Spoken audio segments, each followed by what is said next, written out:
Tonight, we're diving deep into the Song of Ice and Fire, exploring the magic and darker lore within.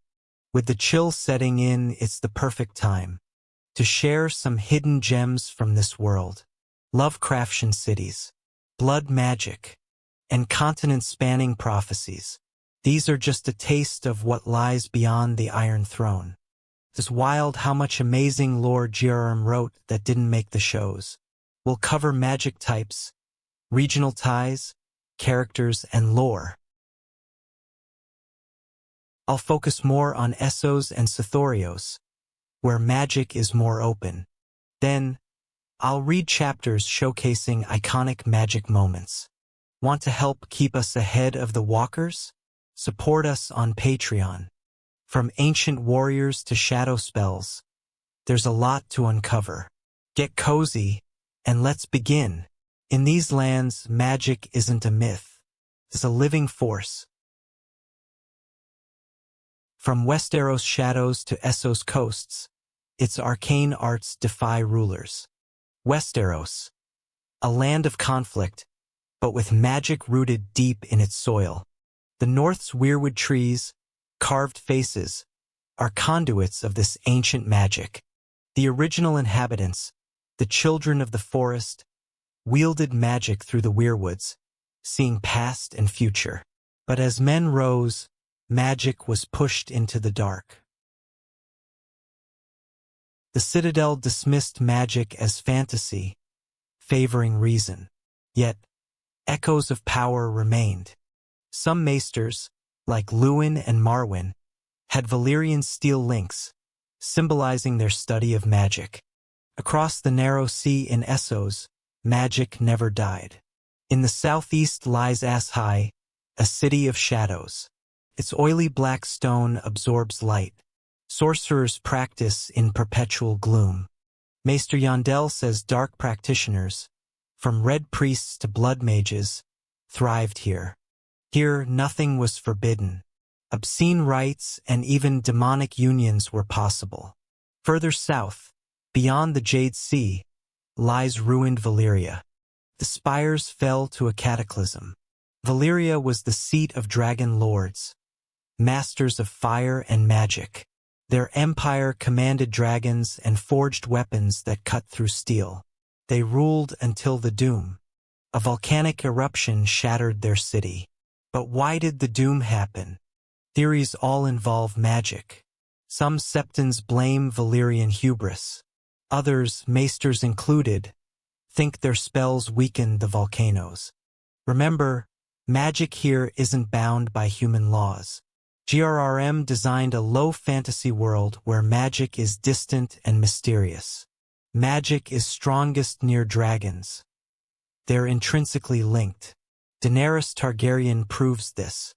She revived her ancestors' magic by walking through fire with her reborn dragons. This power shift shocked the world. The Red Priests of R'hllor see prophecies of war and fire.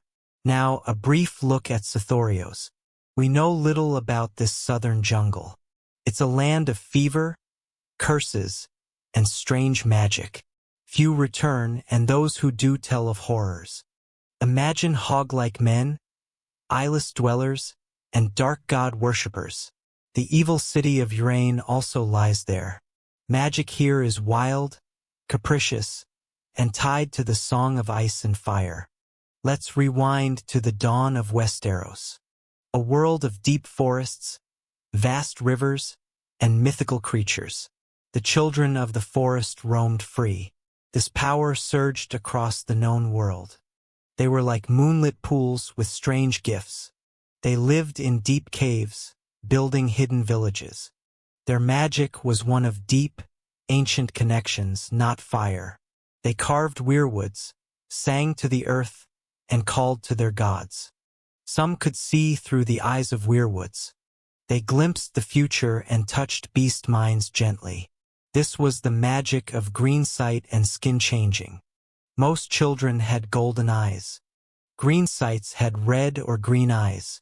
Skin changers could enter animal minds, control their actions. Those controlling dogs or wolves were called wargs. But the arrival of the first men, warriors and settlers, brought conflict. With bronze weapons and conquest, they fought the children. Eventually, they made peace, swearing oaths at weirwoods. They even adopted the children's gods, ancient pacts sealed with blood and stone. And so, magic found a place in men's hearts, though it was quieter, overshadowed by the might of steel.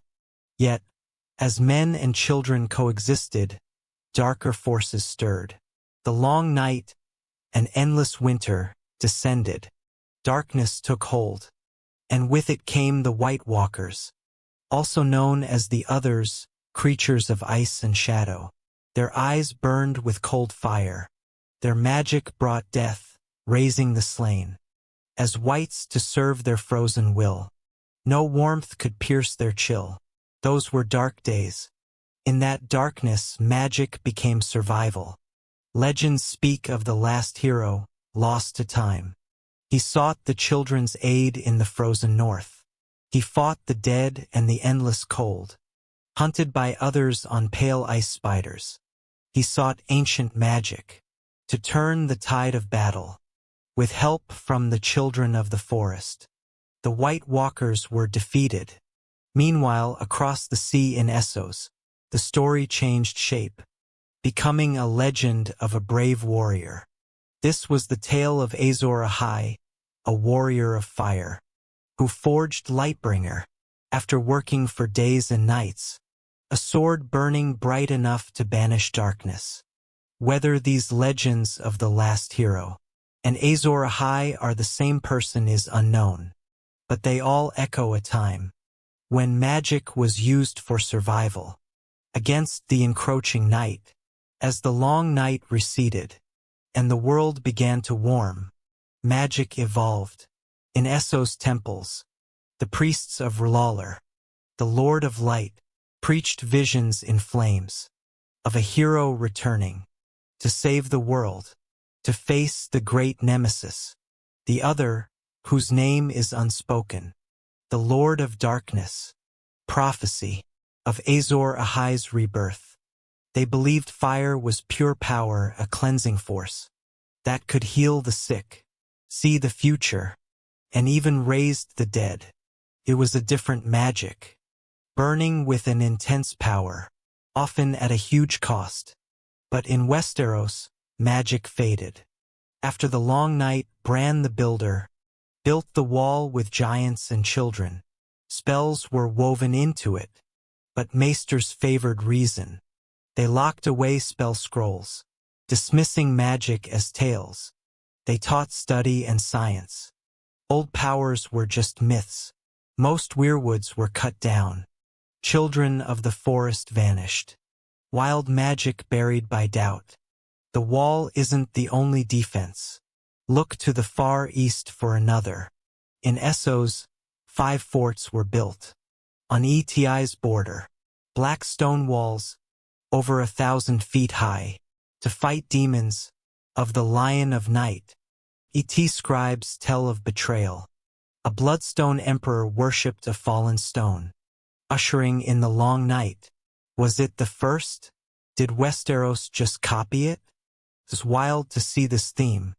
Across cultures, magic, though forgotten, is never truly gone.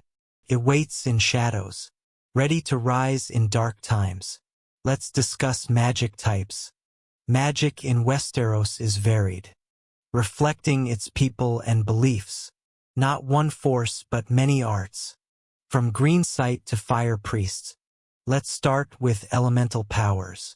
Mastery of fire, a potent force. Red priests see fire as divine, speaking through visions and prophecy. Flames show future battles, heroes and looming threats. Melisandre wields fire, seeing visions. This magic needs blood, sacrifice, communion with fire itself, the source of all magic, true power. Yet this sorcery is mysterious, enigmatic as its god. Even followers are unsure of cryptic visions. Ancient Valyrians mastered fire, tied to their dragons. They built great towers, forged swords, used fire for war and creation. But fire is unstable. Those who control fire, fire mages and pyromancers. Valyrian mages tampered with the 14 flames. Too many died, a theory says, leaving flames unchecked. Ruin where civilization stood. Pyromancers were at court. Ares's wildfire plot. He'd burn King's Landing. And everyone in it. The burn them all moment. Jaime killed him. Kingslayer. Fire's prominent, but water has its own power. Ancient Rhoynar, river dwellers, wielded water magic. Their cities guarded by watery walls. Drowning foes. Valyrians destroyed them. Prince Garin cursed them. Flooding the city. Captors got grayscale. Those ruins are now the Sorrows. Stone men live there. Grayscale awaits travelers. Water may not seem as destructive as fire. It still brings despair. Magic isn't always grand. It speaks through dreams, visions. Guiding or haunting. Green sight. Seeing through weirwoods. Glimpsing past and future. Visions are not ordered. Fragmented, mysterious. Bran Stark, the last green seer, connected to the children of the forest. His visions are disjointed, like weirwood roots. Past and future merge. Dragon dreams are another form. Targaryen blood magic. Descendants of Valyria. Vivid dreams foretell change. Daenerys foresaw Valyria's doom. Her house survived. They moved to Dragonstone. Aegon the Conqueror had a dream.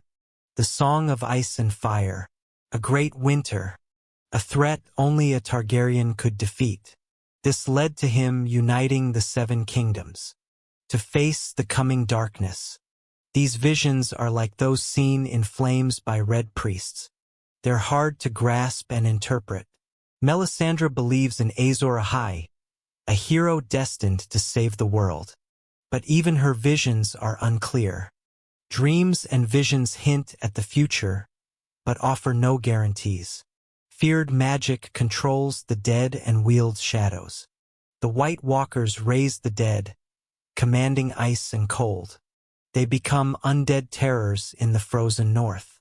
Burning bodies stops them from rising. The Bloodstone Emperor of ET practiced necromancy. This may have caused the long night. Lord Qyburn mixed magic and science with necromancy. He was expelled for torturing living people. In King's Landing, his experiments became weapons for Cersei. This earned Qyburn a powerful position. Jaime and others were unhappy. Shadow magic is another dark power. Shadowbinders seem at home here. They're sinister sorcerers with unnerving looks. Wearing masks, they do dark magic at night. They venture to Shadowlands, rumored to hold demons and dragons. They won't enter the ruined city of Zixia, though. Daenerys's dragon eggs came from lands beyond Zixia. Melisandre, a red priestess, is also a shadowbinder. Through a dark ritual, she births living shadow assassins. Bound to her will and desire, these magical creatures are given form and purpose. She used them to kill Renly when he refused Stannis. Melisandre didn't use Stannis to birth more shadow assassins after seeing his state. He looked years older. His eyes were hollow after siring the shadow being. In the wild north, old ways still hold.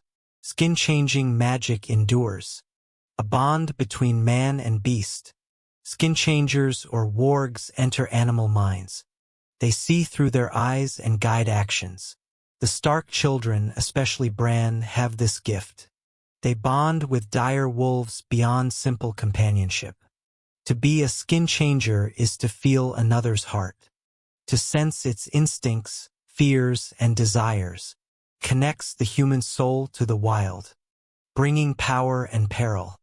Those who delve too deep into an animal's mind risk losing themselves. Their humanity slips away to the wild's call. First men blood makes skin changing more likely, but Westeros now has mixed bloodlines. That's why they're less common. The greatest skin changers were also green cease. I find this very interesting, how different magics can coexist and empower each other. One person with this rare combo was Lord Brynden Rivers, better known as Bloodraven, a bastard of House Targaryen. Bloodraven rose to hand of the king, then exiled to the wall his path turned darker. Lost north of the wall he hid in a cave. Among weirwoods he became the three-eyed crow. He guided Bran Stark on his journey, teaching him green seeing and skin changing. Of all magics, blood magic is most reviled, using life itself for horrific power. It needs blood or life sacrifices. Practitioners are called blood mages or magi. The magi are women of Ashai on this dark path.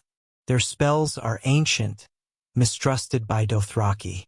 They believe these women consort with demons and quickly kill anyone accused of being a magi. Mary Mardour was one.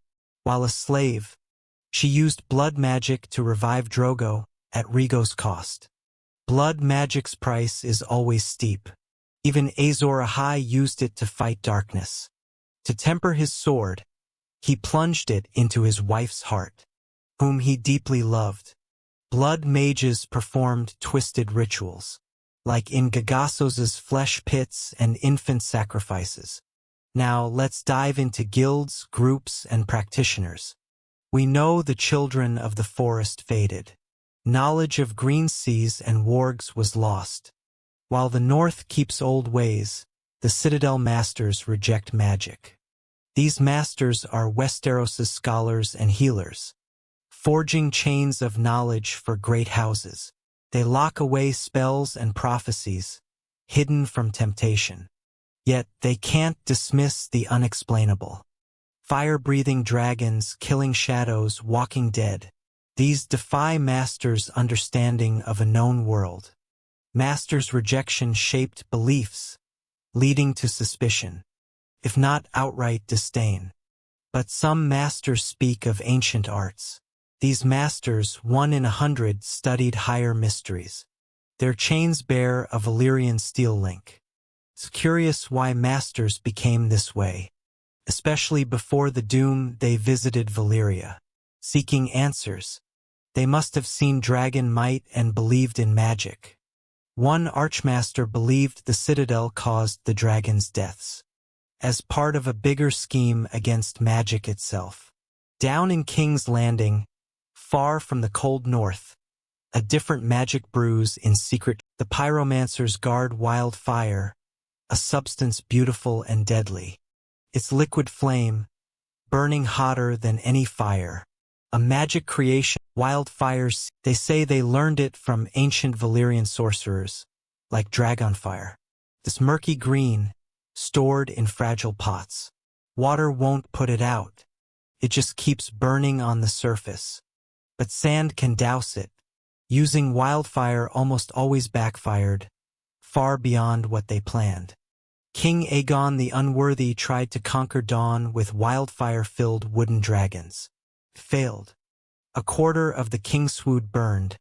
Hundreds died before he even reached dawn. One prince, thinking it was dragonfire, drank it to become a dragon. From the quiet northern forests to the alchemist's fiery vaults, it waits. But Essos embraces its ancient magic openly. Magic is everywhere in its cultures and cities, from Valyria's grand ruins to Ashai's dark streets. Valyria, the empire that ruled Essos with fire and blood, a city built on magic. The Valyrians were dragon lords, sorcerers powerful with their dragons. Their magic wasn't subtle like green sight or shadow binding. It was raw wildfire controlled by dragon blood that flowed strongly in them.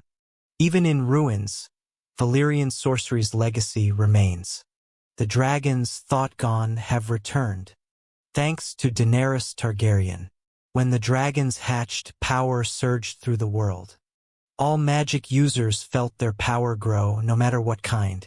In the distant city of Karth, where desert meets sea, the warlocks of the House of the Undying practice a twisted magic.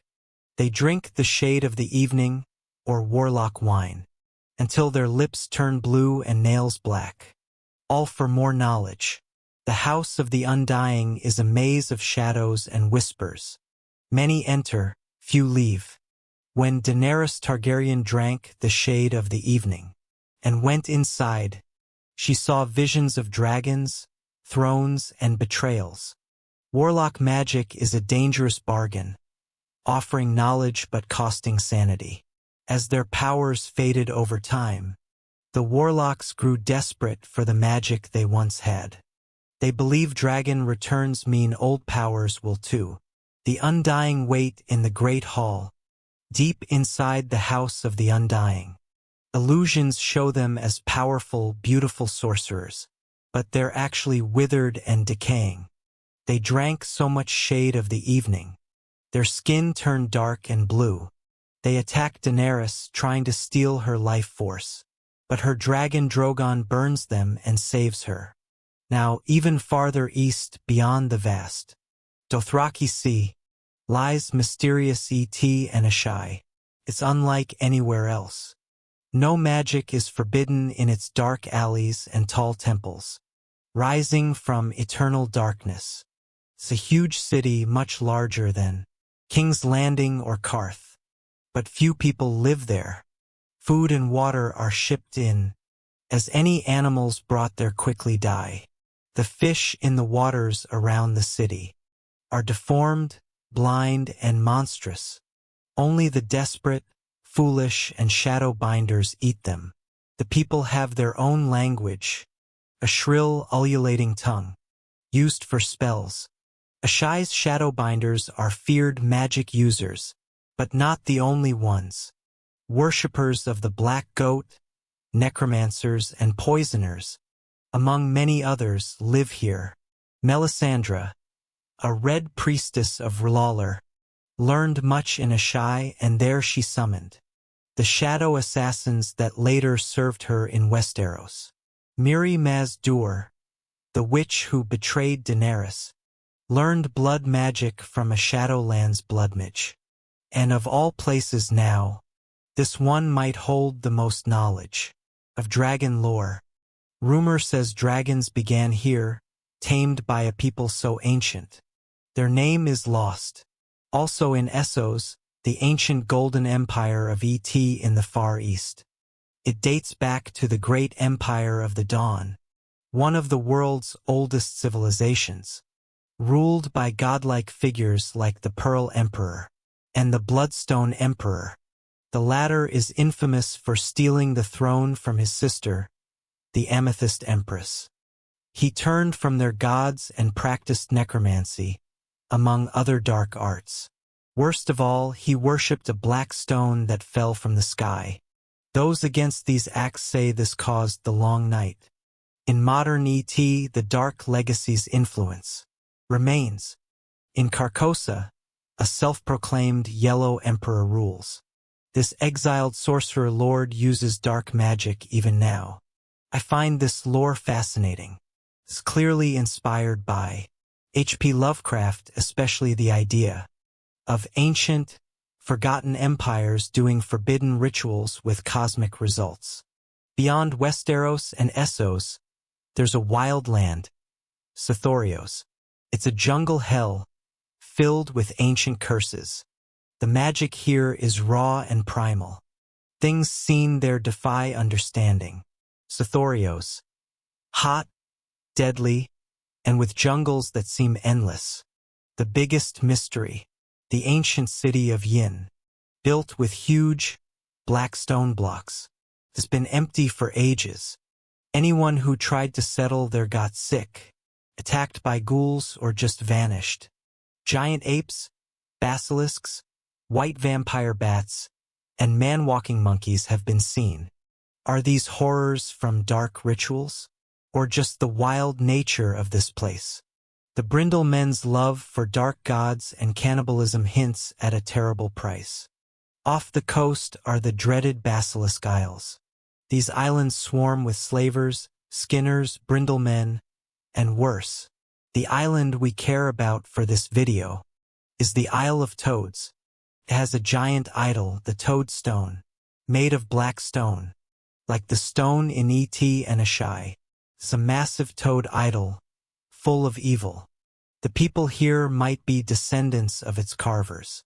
They're a strange, fish-like race, with webbed hands and feet. Maybe they're survivors of an old civilization, worshipping. The stone changed them magically over time. They're like Lovecraft's Innsmouthers. Did this black stone also fall from the sky? Like the one in E.T., carved by ancient people? These stones bring up fascinating questions. I wish we knew more. What are your theories about them? Even beyond the main continents, strange powers are at work. Far north are the Thousand Isles, inhabited by xenophobic people. They worship gods of the deep. Their skin is green, teeth sharp. They sacrifice sailors to fish-headed gods. Even they fear the sea, and its deep magic. Farther still are lands of legend. The lands of always winter and the shivering sea, north of Westeros. Rumored to hold colder, scarier magic. Myths tell of ice dragons, pale blue eyes, much bigger than Valyrian dragons. If those dragons boosted magic, imagine what these could do. If they really exist. In Westeros, Essos, and beyond, some wield dangerous magic. These figures, whether prophets or sorcerers, left their mark. Cults formed around them. We've covered some like Melisandre and Bloodraven, but there are two more I think are worth discussing.